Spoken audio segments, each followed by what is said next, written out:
even adults comparing what their lives should be by comparing their lives to those of the Instagram world, those of the Facebook feed world. And it's not realistic. Just like the Cosmopolitan cover that was photoshopped the heck out of. It's not realistic to compare to. And if we're not mindful about recognizing those thoughts, then they start to trickle into other areas of our lives unconsciously. And that's what we're going to talk about today.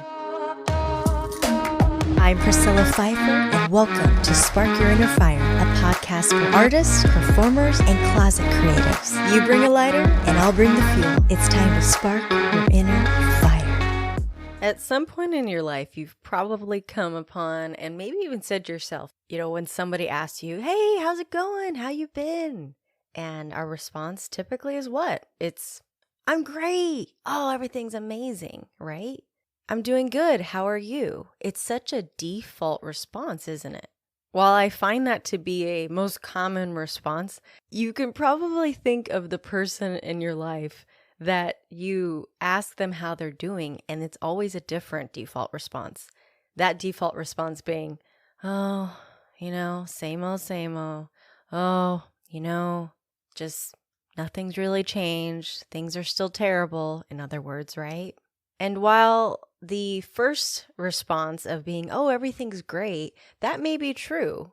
But in the times that it's not, and we're having a legitimate friend or family member actually ask us, that can be equally as unhealthy of a response as the latter. Because they're both potentially hiding inner depth emotions that need to be dealt with. I'm not telling you that every person you meet on the street, you're going to be like, oh, I'm going to tell you my innermost feelings and emotions. Of course not. When we're put into business situations or professional settings, obviously that's not going to be the case. But I'm talking about when it comes to family members and friends, because we live in what I like to call the selfie generation. Everybody's on Instagram and Facebook showing their very best pictures, and they're filtering out anything bad in their lives. And so to an outsider, it looks to them like, wow, that person's got an amazing life. They don't seem to ever have problems. They go on vacations, they do X, Y, and Z. Look at their happy family, their perfect little family, and you don't see what's behind closed doors. So it's like this facade of what a lot of people feel like they need to compare their lives to. Oh my gosh, I'm not there. I don't have that. And it's this compare game. That's an incredibly unhealthy thing to do. It's sort of like in the days when, all of the Cosmopolitan and magazine covers had stick figure models, right? And then that sort of developed into, a really unhealthy expectations that women thought they needed to be. This skinny person, which that's fine if you want to be that. There's nothing wrong with that. But, children started having that expectation. And it's similar to what we're seeing now as far as even adults comparing what their lives should be by comparing their lives to those of the Instagram world, those of the Facebook feed world. And it's not realistic. Just like the Cosmopolitan cover that was photoshopped the heck out of. It's not realistic to compare to. And if we're not mindful about recognizing those thoughts, then they start to trickle into other areas of our lives unconsciously. And that's what we're going to talk about today. Because most of us are not really taught. We're not taught early on how to process or handle emotions. I mean, some of us even may have been told, stop crying, don't do that. You shouldn't be feeling that, right? Because the people taking care of us were doing their very best. They're working with what they understood to be the correct way to handle things. Because nobody's given an instruction manual when they're given the responsibility to take care for children. So it doesn't come naturally for most people. And so we have a bunch of adults who must learn how to effectively process their feelings to become emotionally healthy. And then on top of it, there are still facets of certain cultures and society that don't value emotions. They actually discourage the expression of these emotions. And oftentimes men are very discouraged to showing their emotions because it's not manly, or it's not, don't show your emotions outwardly. Go deal with it like a man. And they've been conditioned to think that being emotional is somehow bad or unwanted, and nobody wants to see it. And like I said earlier, I'm not telling you to go be a blubbering mess at your work setting, I mean, there's a time and place for it. And there are people in your inner circle. It would be wise to know those people that you trust, that you can have those emotions with, that you can be open and honest with. So it's so critical that no matter your stage in life, you take the reins and become the master of your own emotions, learning how to process them effectively to respond to them appropriately. I might seem like a given, like, well, I should know how to process my emotions. Or even worse, I already know that, which is the fixed mindset. So you've got on one side of the coin, you've got the people that are, you're right. I don't know how to handle these emotions. I was never taught that, and that's okay. I'm willing to learn. What do I do? What steps can I take to improve myself, improve how I respond to situations, improve these facets in my life? And that is the growth mindset. And what's called the fixed mindset are the other people on the other side of the coin that are thinking, this will never work. This is just the way I am, right? You've probably heard that. This is just the way I am. There's no changing it. That's how I was raised. This is what I know. This is what I do. This is what I'll always do. That's a fixed mindset. But if you're on the side of the coin of being open to a growth mindset, then I have a couple of tips that I hope will help you. And these will help you to process your emotions in a healthy manner, to learn to become the master of your feelings instead of letting them master you. So step number 1, be mindful. So mindfulness is not just an action. It is a habit. It's a regular practice that teaches you to become an observer, like from the outside looking in, of your own thoughts and feelings and physical state while staying detached from these. So you're like the fly in the wall looking at your emotions. It teaches you how to identify and acknowledge your emotions. You would want to say, I feel sad right now. I feel sad right now. While realizing that they don't define you, which would become, I am sad. The emotion doesn't become you. It's an emotion you're having.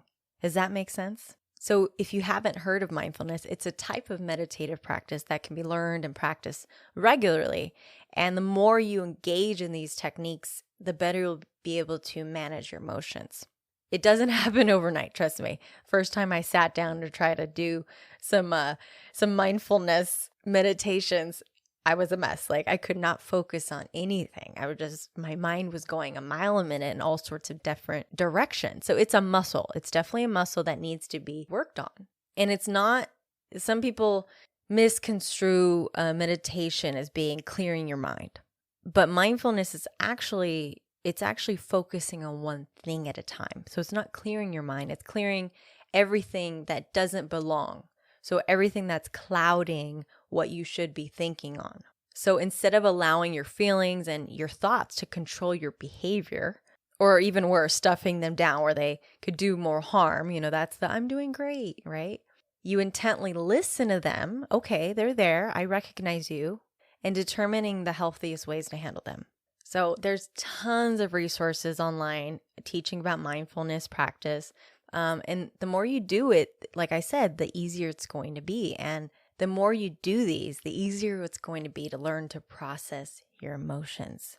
And even just a couple minutes a day.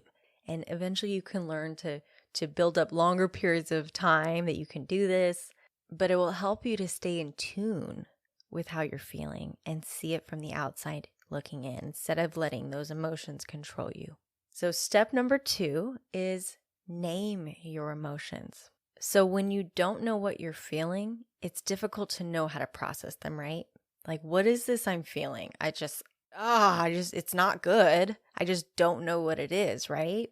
But learning to name what you're feeling is crucial. So I have a list actually that I can look at. It's a list of positive emotions and negative emotions. And sometimes it's hard to just pull it out of thin air, right? Like, what is this? Like I said, what is this feeling? But by looking at a list like that, it helps to oh, that's it. That's the one I'm feeling. And you circle it, right?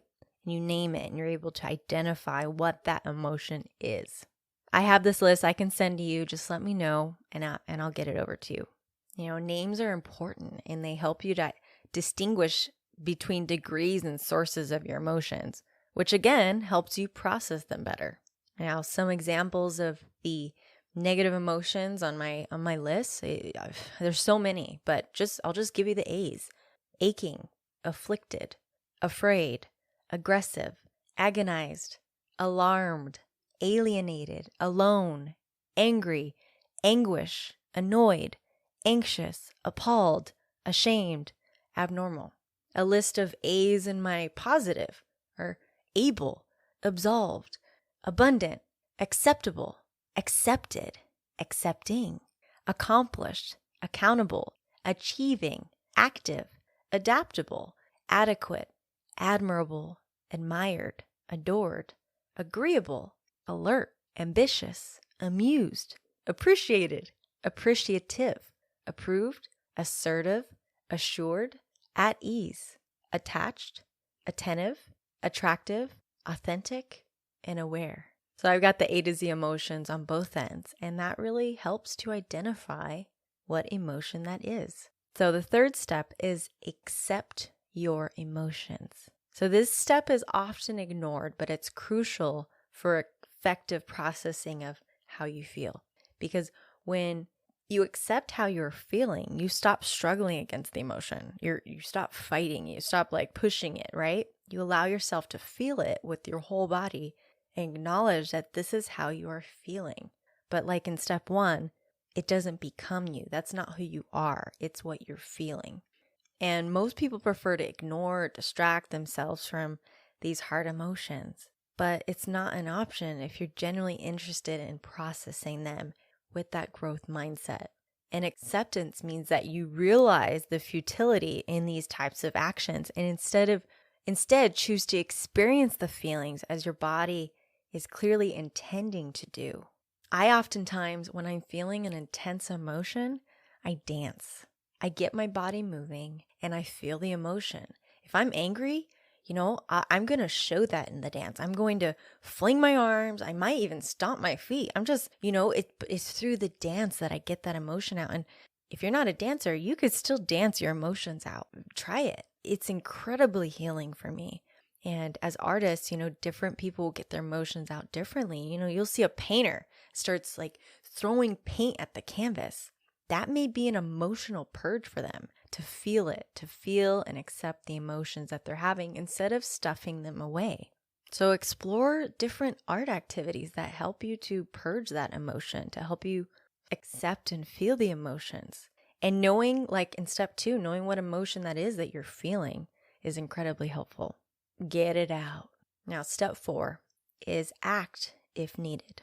For many of our emotions, it's enough to become aware of them and to understand what you're feeling and to accept that this is how you feel. This is enough to process many of our emotions that you're likely to experience. But for others, some action may be needed.